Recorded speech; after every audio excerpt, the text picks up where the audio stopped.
हुआ कई जगह से पोलिंग बूथों से इस तरह की तस्वीरें सामने आई जब कार्यकर्ता आपस में भिड़ गए और अब मतगणना हो रही है तो तब भी कुछ ऐसी ही तस्वीरें आगे आप देखेंगे। बीजेपी और समाजवादी पार्टी के कार्यकर्ता आपस में भिड़ गए हैं, क्या कुछ वजह है थोड़ी देर में ये भी स्पष्ट हो जाएगी।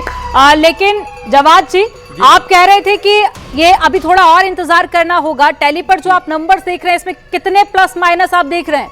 देखिए, जो बताया गया था 293 295 इंडिया गठबंधन जो है वो पूर्ण बहुमत की सरकार बनाएगा। ये तस्वीरें भी आ गई, ये देखिए ये तस्वीर भी आ गई। समाजवादी पार्टी और बीजेपी के कार्यकर्ता हैं जो आपस में भिड़ गए हैं। राजीव सिंह हमारे सहयोगी इस वक्त हमारे साथ मौजूद हैं।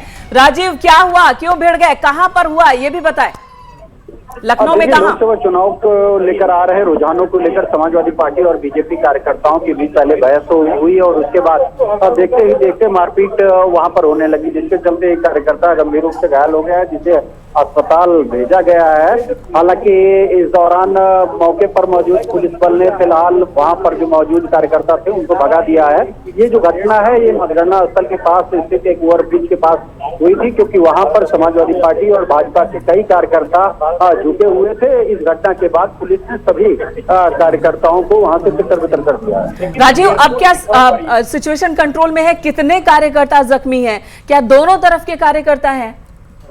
नहीं, ये जो मारपीट हुई इसमें कोई बड़े स्तर पर कोई गंभीर रूप से घायल नहीं हुआ है। हालांकि एक युवक जरूर घायल हुआ है जिसको इलाज के लिए अस्पताल भेजा गया है। और उसके बाद क्योंकि मतगणना स्थल पर भारी संख्या में सुरक्षा बलों की तैनाती है, जिसके चलते हुए वहां पर तत्काल फोर्स पहुंचा और उन सभी को वहां से हटा दिया गया। यानी कि स्थिति काफी कंट्रोल कर ली गई है, अब हालात सामान्य है। लेकिन ये तस्वीरें आप देख सकते हैं उस वक्त की जब ये झड़प हुई थी। ठीक, जानना जरूरी है कि आखिर वजह क्या रही, क्यों भिड़ गए ये?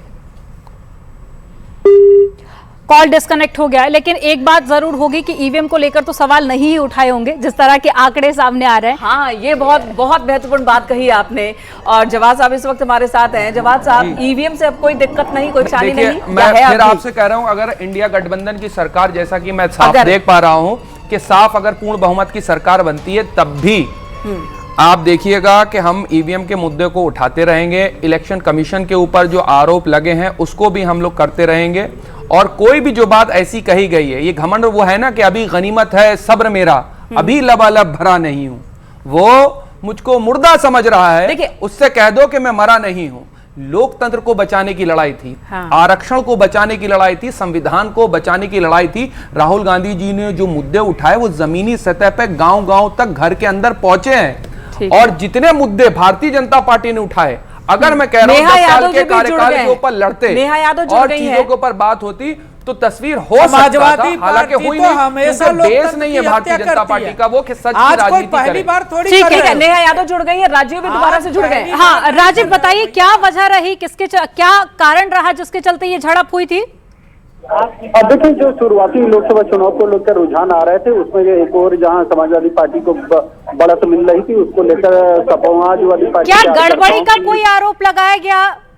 लेकिन उससे पहले एक बड़ी खबर, समाजवादी पार्टी 34 सीटों पर आगे चल रही है। इस वक्त की बड़ी खबर आपको बता रहे हैं, 6 सीटों पर 5000 वोटों का फासला है। मेरठ में समाजवादी पार्टी आगे चल रही है और खीरी में भी सपा को 3175 वोटों से बढ़त है। बांदा में भी 2221 वोटों से समाजवादी पार्टी आगे चल रही है। फैजाबाद में भी 3358 वोटों से इस वक्त आगे चल रही है।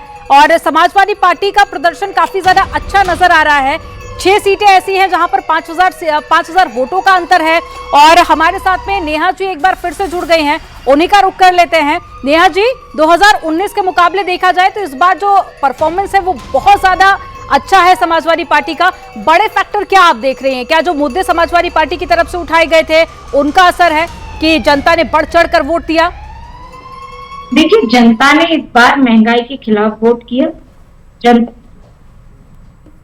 जी, नेहा यादव जी की आवाज चली गई, कनेक्शन टूट गया है, दोबारा हम संपर्क करेंगे। तो राजकुमार चाहर 9529 वोटों से नेहा यादव फिर से जुड़ गई हैं। नेहा यादव जी, बात पूरी कीजिए।